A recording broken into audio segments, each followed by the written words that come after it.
Welcome to another episode of Wall Watch, where we see how women respond to hitting the wall.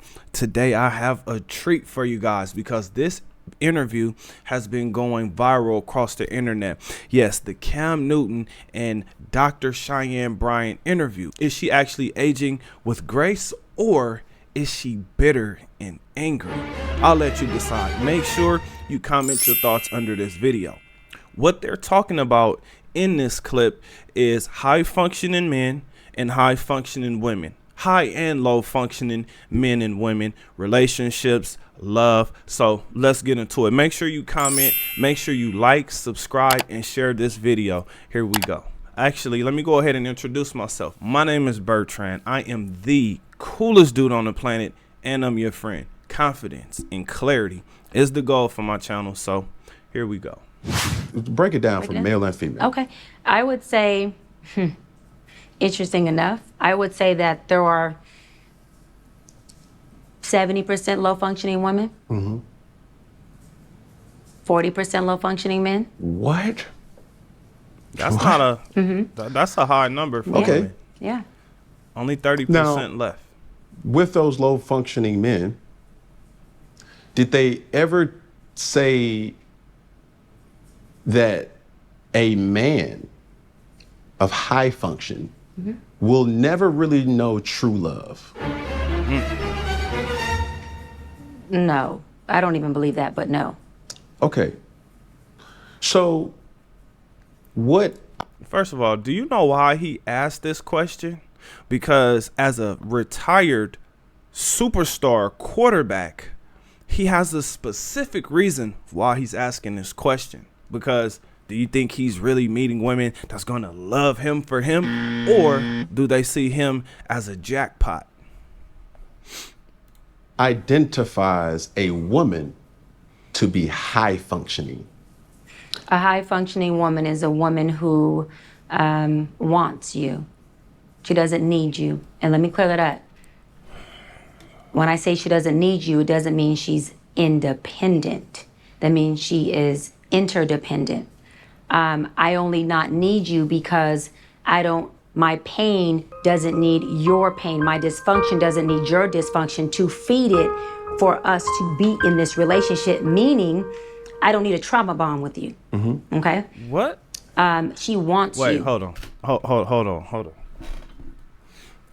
First of all, let me ask you guys this. Have you ever heard a woman say, I don't need you, I want you? Now, let's reverse that. Let me say this to the ladies. Hey, yo, I don't need you, I want you. Right? Am I getting a box, or am I going to be in an argument?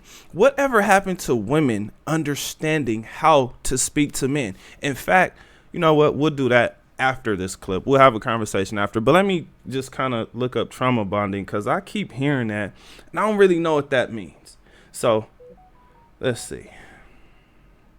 Trauma bonding is when someone who is being abused develops an unhealthy attachment to their abuser. The abuser.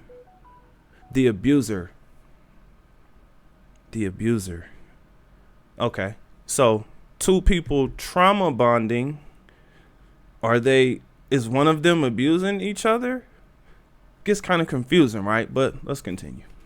Because she wants the healed part of you, but has the capacity, because we're all human, we ain't perfect, to facilitate and deal with the unhealed part of you that's going to show up in the relationship at some point. And hers is going to show up too. Mine is going to show up too. And so that's why I always say, I want a hybrid. I want a hybrid for y'all out there who want to know. Meaning a man who's high functioning enough to meet my healthy high functioning, but low functioning enough to deal with me when my abandonment inflames, to deal with me when some of my dysfunctions that I'm still working on inflame. Because if he's too high functioning, guess what? He doesn't have the bandwidth to deal with the low functioning part, which then means he can only connect with folks who are not being fully authentic within themselves. Meaning you may have a loving relationship, but you won't have a real intimate, deep, vulnerable relationship. I'm a woman. Wait a minute. What? Listen. She almost gave me a headache right there. You guys let me know down in the comments if you understood what she said. Now, this is my understanding of what she basically said. I'm going to be your emotional bully, and I need you to be able to handle me when my emotions get out of control. I also need you as a high functioning man to not ever respond to me with your emotions.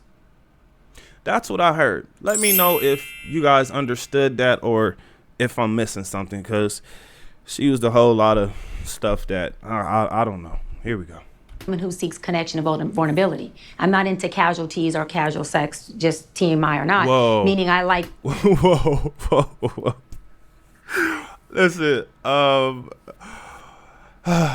listen, this woman is, to me, I'm going to say this. She looks like an attractive grandmother. She looks like the money, right? The money that she has, I can actually see it. Now, we've all seen women put on those wigs where they like, You sure this is the little? you know, paint it down so you can't really see it, but they can peel it back, right? So it kind of looks like that. Again, I'm not taking anything away from this woman, but she brought up casual sex. Now, this is coming from a woman who's a doctor. She has it going across her chest, but you know what she also has going on with her chest?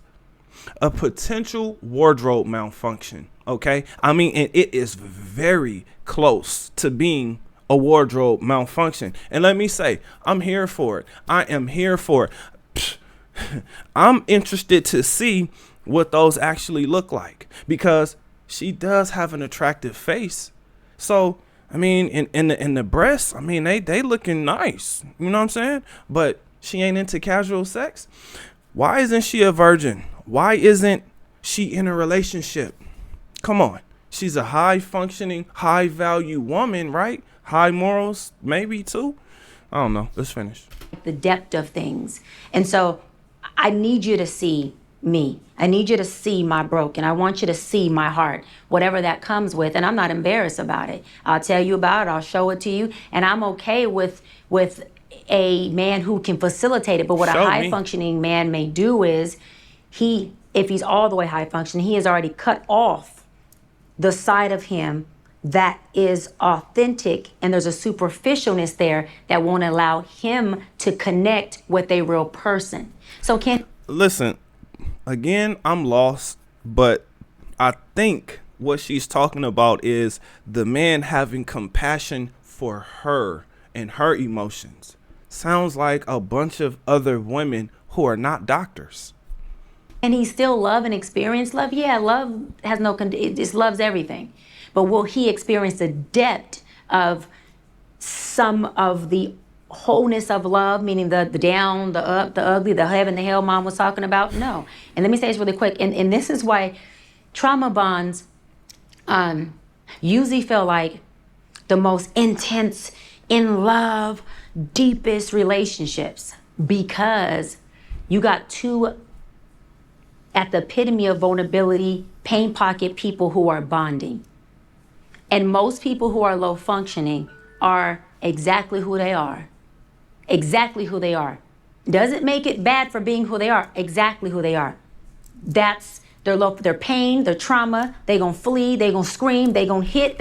So what I understand about the trauma bonding thing is someone has to be the abuser in the relationship, right? Because that's where the attachment comes from. The abuser and the person being abused staying together. But what it sounds like is compassion, meaning she wants you to be compassionate towards her feelings, right? Meaning she doesn't want you to react based on how you feel, but she wants you to process, right? Process what's going on. Listen, I've heard this from so many women that if I had $100 bill for every single time I heard this, I would be rich. They gonna do whatever comes up, right? Fuck it, I'm mad. And whatever comes up, there's no awareness, there's no stop, there's no nothing. I'm triggered, I'm inflamed, we just go to let's tear this thing up, right? High functioning only means, Cam, that I feel them same feels. I still feel, excuse my language, you got me up. I'm ready to go there. I'm flamed. I'm triggered. It's all there, right? But it's still dormant. It's still in me. And high functioning means I can regulate those emotions. Watch this and say, okay, right now I'm ready to rip this man's head off. Right now he got me all the way up. Okay, so how do I relay that message to him where it's going to be respectful, it's going to be non-combative, and I'm going to disarm him while he still knows you got me up? Because I don't have to say those words for you to know I think I went too far with Doc.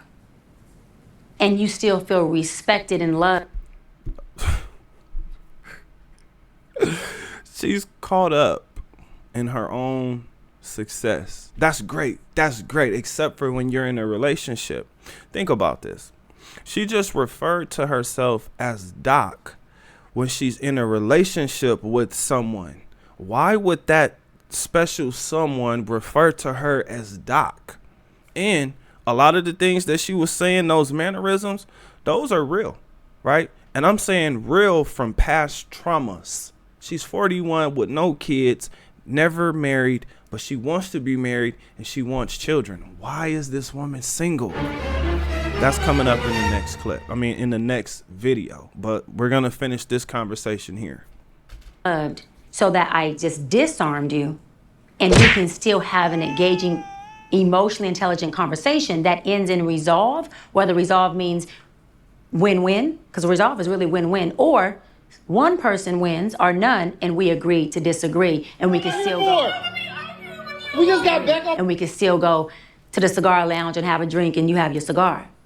But low functioning people gonna tear this thing up with no emotional regulation. They're also gonna choose a person who does it with them and allows them to do it. Because I only can do to you what you allow me to do. Because if I start cutting up in here and you say, Doc, we love you, love to have you here, but you gotta go and you're not welcome back, is no pun intended, that's not our culture here.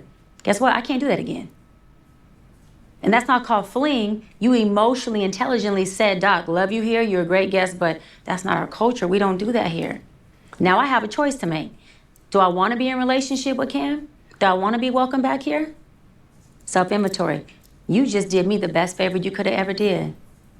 By excusing me, you blessed me. Because now I gotta look at myself and say, what needs to be.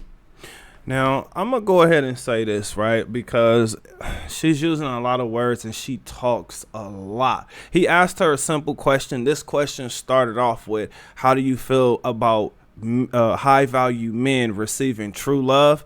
And I can't say that we got there. I can't say that she answered that, right? She went into trauma bonding and a whole bunch of other stuff, right? Now, as I'm listening to her, she's talking about disarming you. When I hear men say, she did you a favor, that woman rejected you, she did you a favor, that woman rejected you, she was not interested in you, she did you a favor. How much sense is this making? To me, this is making so much sense to where, man, done for me to fit in this. Now let's flip it.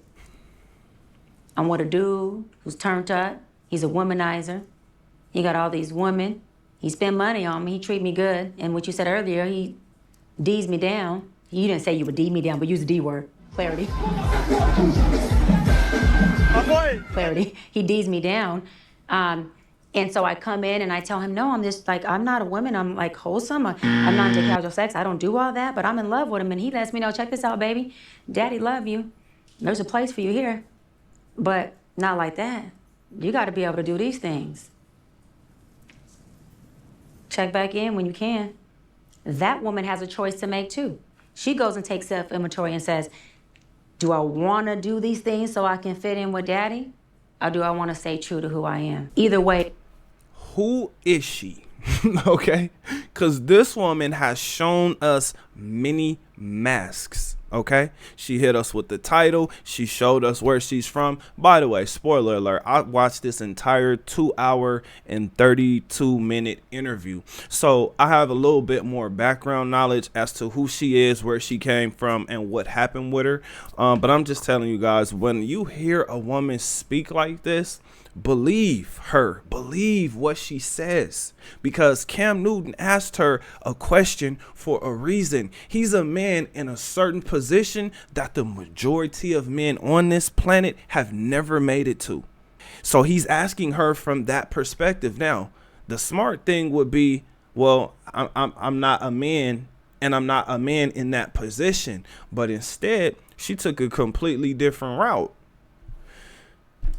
It's a choice. But high functioning people have the ability to take a step back internally, not physically, process what they feel, hear their emotions in the real space that they're saying. Because my emotions curse people out and things all day. But I regulate it, code switch it, deliver the message so you're receptive to it and you feel it with love. But I'm saying the same damn thing I was saying in here. And now we have a relationship. Now we have respect. And now we good. And now, like your mama said, because I love that quote, tell her that, please, I love that. We can go to heaven together and we can take this journey to hell as well. But no, it's, are you willing to go to hell? I just said both. Yeah. Both. So, but I don't think my question was clear, or the answer wasn't clear as far as a high functioning woman. Yeah. And It's simple. High functioning woman feels the same thing a low functioning woman feels. She does two things differently. High functioning woman can regulate her emotions to articulate it so it comes out with emotional intelligence. Okay. And she uses what she feels, okay, and chooses with her healthy self and not her dysfunctional self. Okay. That's the only difference. Now, explain to me what a high functioning man is. A high functioning man, identical to a woman. He can feel what he feels, he regulates his emotions, and he chooses how he's going to deliver that message so that woman receives it and she's not armed and now we're at war. That's what a high functioning man does. And he's also able to sit through hard, challenging conversations without fleeing or abandoning that woman, and using his emotional intelligence that says, How much does this man have to put up with? Because she's basically telling you she wants to emotionally bully you. Now, Cam Newton said exactly what I was saying, which is, what? Like, you went off on all these tangents. Maybe my question wasn't clear, but the answer wasn't clear. Now, she actually gave a simple answer that actually answered the question, which basically is what I thought I was saying when I said, okay, well, she's processing a person who doesn't react to their emotions, but they're able to process them and then make a decision, versus the person who feels a certain thing and they react as they feel this certain thing. Really simple, cut, clean, and dry, but that's not how she answered this question, y'all. Oh my gosh. Did you guys learn anything? Did you guys experience what this woman was talking about? Because this was crazy.